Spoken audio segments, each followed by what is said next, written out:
If you've ever opened your API dashboard and felt your heart drop because the token bill looked like a phone number, yeah, this one's going to hit home. So I spent 3 weeks testing both RuCode and KiloCode. And while both of these AI coding extensions look almost identical on the surface, the difference in cost efficiency was so drastic it almost felt like a trap.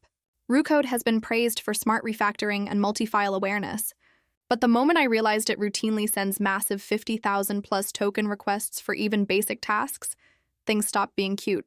Developers are literally building external token optimizers just to use RuCode without accidentally spending $50 on a simple CRUD project.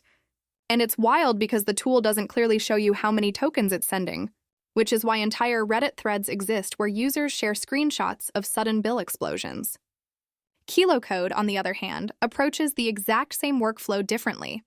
It compresses context, trims unnecessary files, and tracks sessions so you don't pay for repeated reasoning, which meant the same project cost around $5 instead of $50. The features are almost identical.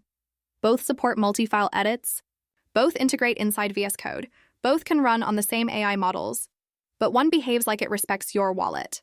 And the other kind of assumes you're okay with burning through credits as long as the output looks polished. And these aren't just my numbers. Dozens of developers reported similar results, surprise charges, and frustration. So if you've used RuCode or KiloCode, especially if you've ever been hit by a sudden OpenAI invoice, drop your experience below. I'm genuinely curious how widespread this problem has become.